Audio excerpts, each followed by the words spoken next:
Olá, seja bem-vindo. Venha participar com a gente dessa viagem ao redor do planeta, acompanhando as equipes de reportagem da ONU, a Organização das Nações Unidas. Veja os destaques de hoje. Em comemoração à Década Internacional de Afrodescendentes, um documentário produzido pela ONU aborda as causas da intolerância religiosa no Brasil. Na Bahia, descendentes de escravos que vivem no quilombo do Dandá lutam pelo direito à terra onde os antepassados viveram. Painéis Guerra e Paz de Portinari voltam à sede da ONU após 5 anos no Brasil e na França. Tudo isso aqui, no Ao Redor.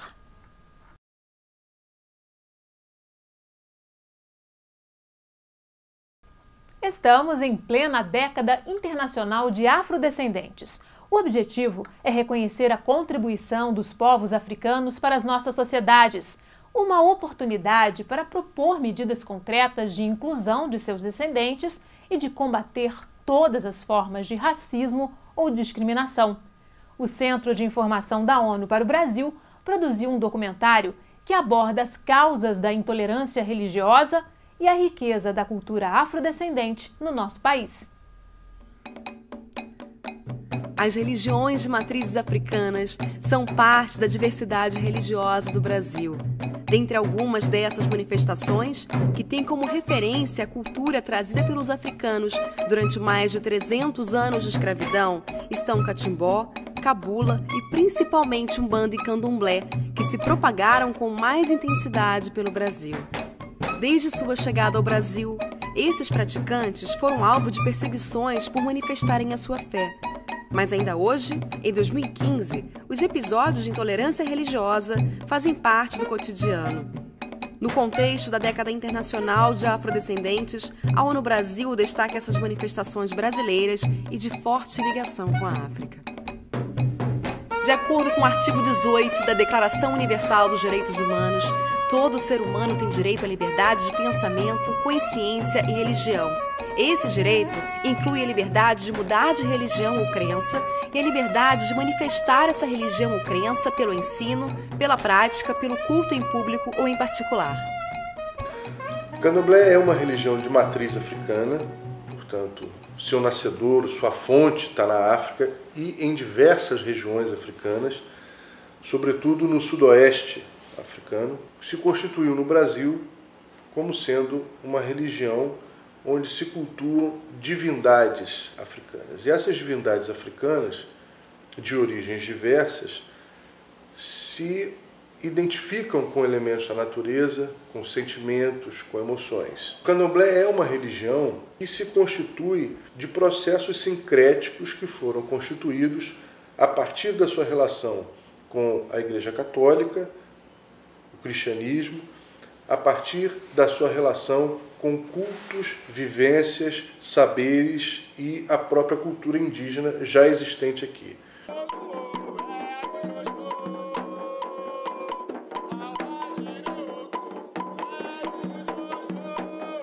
A Umbanda também é uma religião brasileira, irmã do Candomblé. Eu costumo dizer que a África e o Brasil se casaram e tiveram 2 filhos, o Candomblé e a Umbanda, que cresceram, se desenvolveram, adquiriram personalidades próprias. A Umbanda tem uma outra forma de sincretizar. Além dessa constituição candomblecista ou africanista, a Umbanda promove outras relações com o misticismo de uma forma geral, com valores ciganos, com valores kardecistas, com valores hinduístas muitas vezes, e ela cria também outras liturgias. Nós temos umbandas aqui no Brasil mais africanistas ou africanizadas, temos umbandas mais kardecizadas, ou seja, onde as práticas são mais alinhadas com o chamado kardecismo, espiritismo.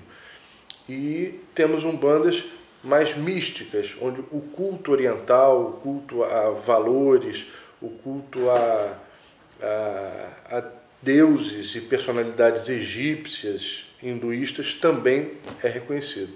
Para os detratores das religiões de matriz africanas, está todo mundo no mesmo saco. Umbanda e Candomblé são, entre aspas, classificados como macumbeiros. Então, para eles, o ataque é uniforme, não faz diferença nenhuma. O Brasil viveu mais de 350 anos de escravidão. Então você teve africanos escravizados no Brasil, e que era a ampla maioria da população, até a República. Após a abolição e a República, os negros a maioria, você vê todo o movimento eugenista que cresce no Brasil, de tornar o Brasil mais branco de identidade com a França, né? Europeia. E tenta fazer aí um movimento importante de observar que toda essa cultura ela é criminalizada, seja do ponto de vista da religiosidade, seja do ponto de vista da cultura mesmo, né? O samba é marginalizado, a capoeira é criminalizada, a prática religiosa ela é criminalizada. Então, se você tem uma construção eugênica em que só os valores brancos de civilização da Europa é que tem a ver com o cristianismo, né? Obviamente você vai estigmatizar todas aquelas práticas religiosas que não tem a ver com essa valor de civilização. A África está muito presente, né, no seio da construção da religiosidade. Mas isso é tirado sempre, ao ponto que Moisés, que era um africano, que nasceu no Egito, se transformou no Charleston Heston, né? Aquele branco que todo mundo sai atrás dele, que o filme criou. Na verdade, ele era um negão cheio de neguinho atrás dele. Ainda recebe os mandamentos, né, no Monte Sinai, que está na África até hoje, lá no Egito. De acordo com o último censo de 2010, menos de 1% da população brasileira pratica as religiões de matrizes africanas. Mas esse número não condiz com a realidade, já que ele não expressa a quantidade de pessoas que, juntamente com outras religiões, frequentam os cultos de matriz afro. A recorrência dos episódios intolerantes tem a ver com a diversificação do campo religioso brasileiro, que a gente sabe, o último censo de 2010 mostra que a religião hegemônica, que é o catolicismo, vem decrescendo. Isso vem abrindo espaço para uma certa diversificação do campo religioso, em que o grande aumento são dos evangélicos. E os afro-brasileiros, os afro-religiosos, eles são, nas estatísticas oficiais, eles são menos de 1%. O que vários especialistas têm dito, e eu concordo, é que esses números das religiões de matriz está subestimado. Está subestimado. Há que se fazer pesquisas mais cuidadosas da maneira como isso vai ser perguntado, onde a gente possa chegar mais perto da fé, da religiosidade brasileira. A pessoa que vai declarar sua religião, ela não permite declarar mais do que uma religião, entendeu? Como se só fosse possível ter uma religião, quando a gente sabe que em muitos terreiros, até muito recentemente, vários cultos eram realizados na Igreja Católica. Com o objetivo de estudar e divulgar o trabalho desenvolvido nas casas, uma pesquisa realizada pelo Núcleo Interdisciplinar de Reflexão e Memória Afrodescendente da PUC-Rio mapeou 847 barracões do Rio de Janeiro. O resultado foi divulgado no livro Presença do Axé, que revelou também o mapa da intolerância religiosa. Grande parte das perguntas foi a localização, se a casa era legalizada, se não era, quantas pessoas frequentavam a casa, quem eram, digamos, os religiosos da casa, quantos eram, se a casa fazia algum trabalho social nas imediações, se quando dava uma grande festa, quantas pessoas compareciam, o que faziam nessas festas, ou seja, informações de localização e de funcionamento. Mas, além dessas perguntas que versavam especificamente sobre isso, o Conselho Religioso da Pesquisa resolveu que tinha que ter uma outra, que era se a casa tinha sofrido algum episódio de discriminação ou de intolerância religiosa.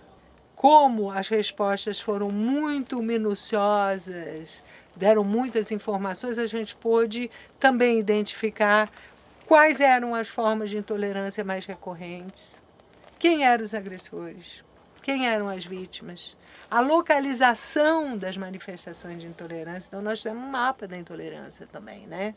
Desde que o Brasil foi encontrado pelos europeus, sempre se constata iniciativas de intolerância religiosa. As primeiras missões cristãs que vêm para cá, vêm para converter os índios, vêm para converter os escravos. Isso é discriminação, isso é preconceito, isso é intolerância. Isso é um desrespeito claro. Então, ao longo dos anos, isso vem sendo perpetuado. O candomblé é uma religião de resistência. O candomblé surge como uma maneira de se contornar esse preconceito, essa perseguição católica. As igrejas neopentecostais têm disputado o espaço com os terreiros.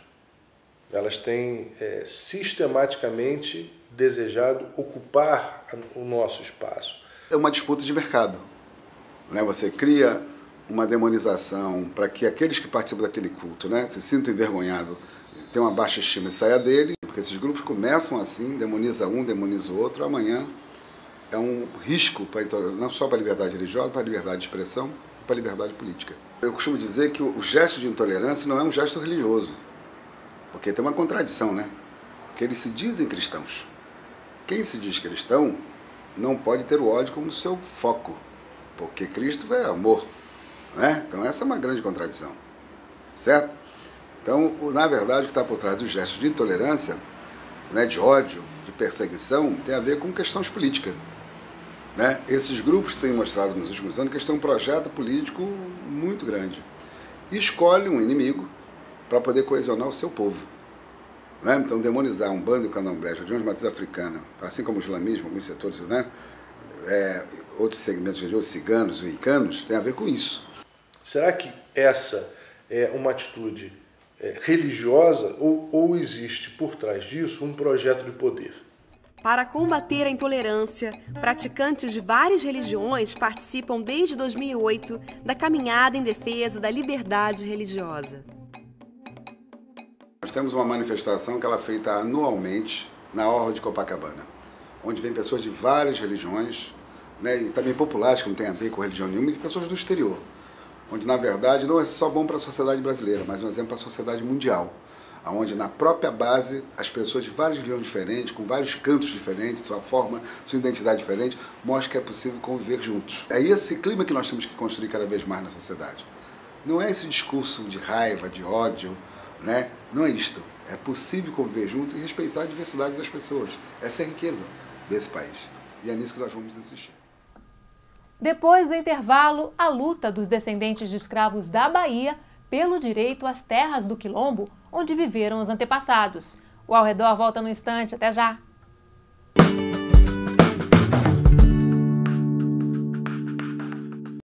Mais da metade da população brasileira se declara preta ou parda. A maioria tem acesso limitado a serviços sociais de qualidade e a postos de decisão. 2015 a 2024 é a década internacional de afrodescendentes. Reconhecimento, justiça, desenvolvimento. É assim que a ONU quer celebrar as importantes contribuições da população afrodescendente para o mundo. Enfrentar o racismo, a discriminação racial e a intolerância são as prioridades da década.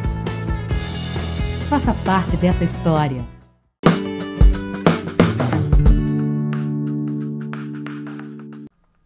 Mais de 4 milhões de africanos escravizados foram enviados para o Brasil a partir do século XVI. As vítimas do tráfico transatlântico e seus descendentes deram forma à economia do país e deixaram uma importante contribuição na política, na espiritualidade, na arte, na cultura e nos esportes. A alma africana permeia a essência do Brasil contemporâneo. Na Bahia, descendentes de escravos que vivem no quilombo do Dandá lutam pelo direito à terra, onde os antepassados viveram e trabalharam durante muitas gerações. No século XVI, ocorreu uma das piores tragédias da humanidade: o comércio transatlântico de escravos.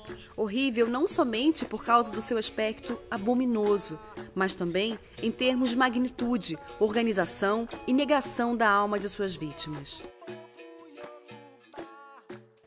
Milhares de homens, mulheres e crianças perderam suas vidas e passaram por um terrível sofrimento durante as viagens através do Atlântico até a chegada nas Américas e no Caribe. Ao todo, cerca de 10 milhões de pessoas foram raptadas da África durante toda a escravidão colonial. O professor Hélio Santos é presidente da Fundação para a Igualdade Racial. 40% dessas pessoas vieram para o Brasil. Essa cifra ultrapassa os 4 milhões de escravos. Quando chegavam a Salvador, na Bahia, eles eram conduzidos até o Pelourinho. Pelourinho é o lugar onde as pessoas eram vendidas e também eram torturadas. Comerciantes e fazendeiros faziam leilões públicos e os escravos indefesos eram entregues pelo maior lance. Muitos foram levados para trabalhar em condições extremas nas plantações de açúcar, uma das matérias-primas que mudaram o comércio internacional durante a época colonial e impulsionaram a economia brasileira. O Brasil foi o último país nas Américas a abolir a escravidão em 1888. Mas para os afro-brasileiros, essa luta está longe de terminar. E aí, como diz assim, 20 anos para cá, né, aí veio uma dizendo que é herdeira, né, que era filha de Ronaldo, né, até de Cazuza, querendo para a gente sair daqui. Nessa terra, os ancestrais de Sandra de Santos trabalharam por muitas gerações.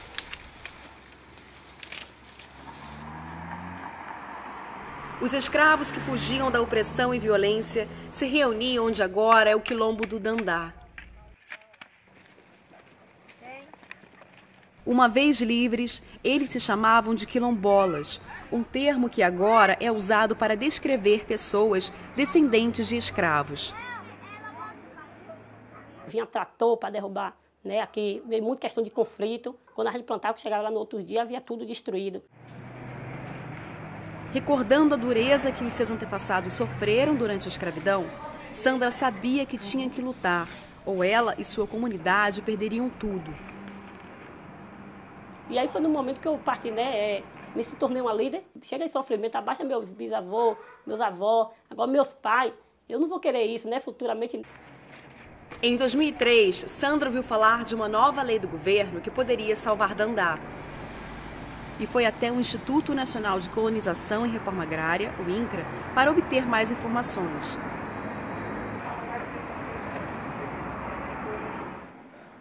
Richard Torciano é diretor de ordenamento da estrutura fundiária do INCRA.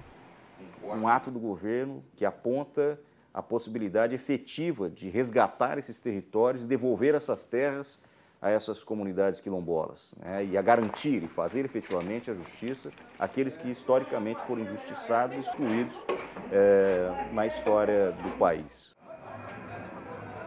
Mesmo com essa lei, nada aconteceu durante anos, até que em 2009 a esperança foi renovada quando o presidente Lula deu um passo corajoso.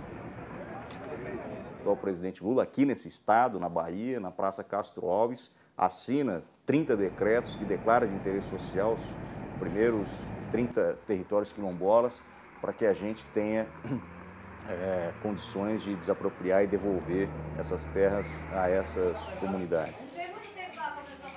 200 descendentes de escravos vivem hoje em Dandá. Enquanto esperam por uma solução para o litígio, eles continuam trabalhando e mantendo a cultura e tradições que receberam de seus pais.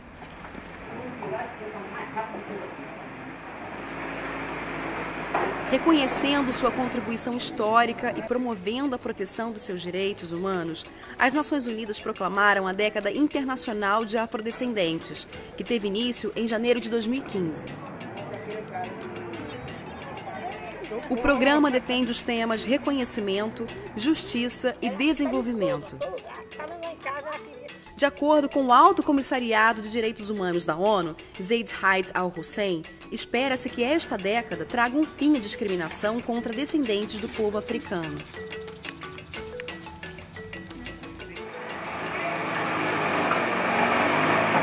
Para Sandra e sua comunidade, a justiça caminha lentamente.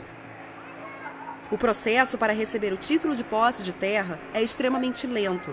Somente alguns quilombolas tiveram sucesso. No entanto, para Sandra e sua comunidade, o sucesso pode estar bem próximo.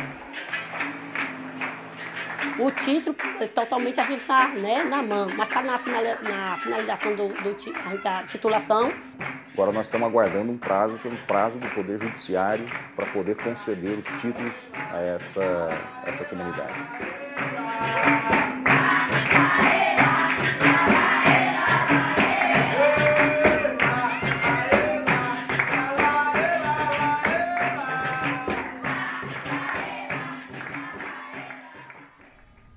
A gente faz mais um breve intervalo e na volta vamos falar da reinauguração da obra Guerra e Paz de Cândido Portinari na sede da ONU. O Ao Redor volta já já.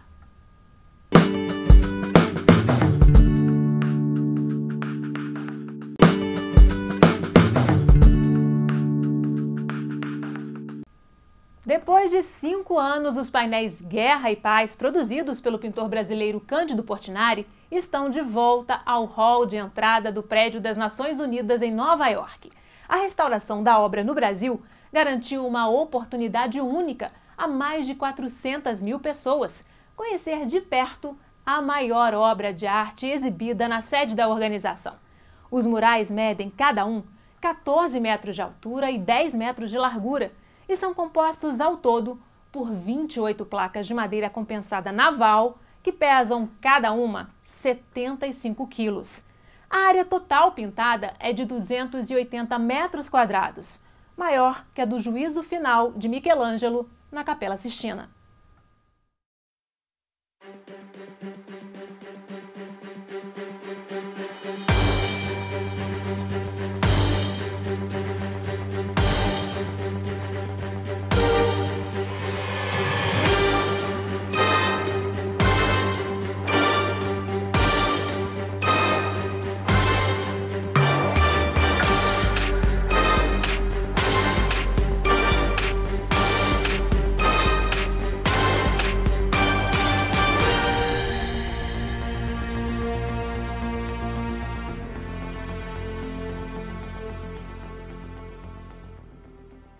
Diria que a Guerra e Paz, né, os murais Guerra e Paz, representam a essência da missão das Nações Unidas. São 2 grandes embaixadores da missão das Nações Unidas. E esse fato extraordinário de nós termos conseguido retirá-los da ONU devido à obra, né, a grande reforma que a sede da ONU passou em Nova York, e poder apresentá-los no Rio de Janeiro, poder restaurá-los aqui no Rio de Janeiro, poder levá-los a São Paulo, a Belo Horizonte e finalmente a Paris, né, no Grand Palais. E nós estamos agora diante do fecho, né, desse projeto, que é a reinauguração, que os americanos estão chamando de Second Unveiling, né? Eu imagino que a temática, né, de Guerra e Paz é a temática de toda a vida dele, não só na pintura, mas na sua militância política também, a luta dele, né, pela paz, pela fraternidade, contra a violência, pela justiça.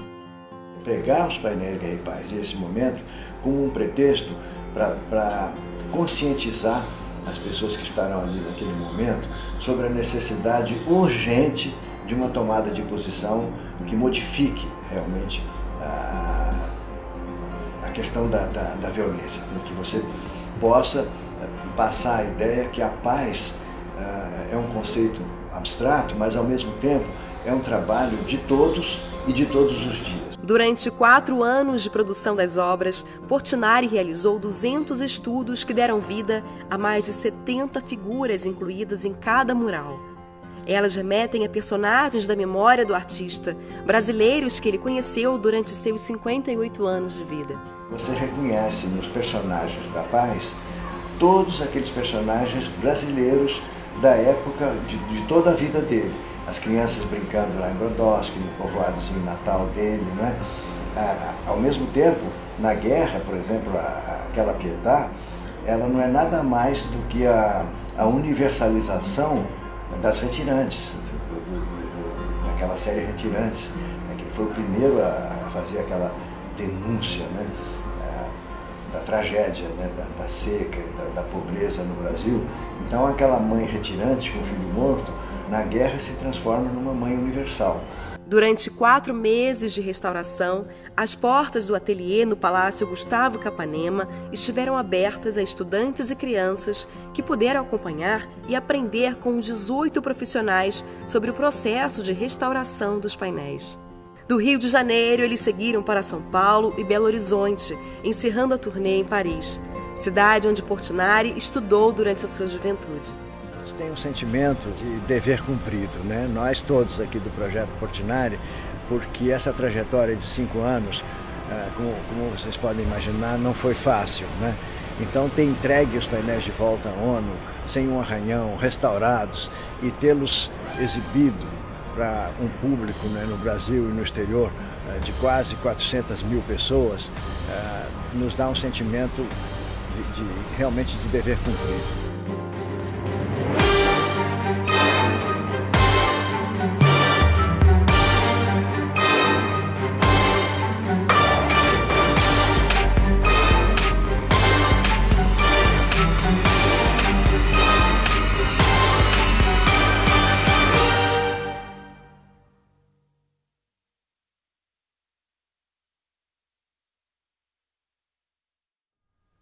A nossa viagem pelo planeta termina aqui. A gente se vê no próximo Ao Redor, sempre acompanhando as equipes das Nações Unidas pelo mundo. Eu espero você. Até lá!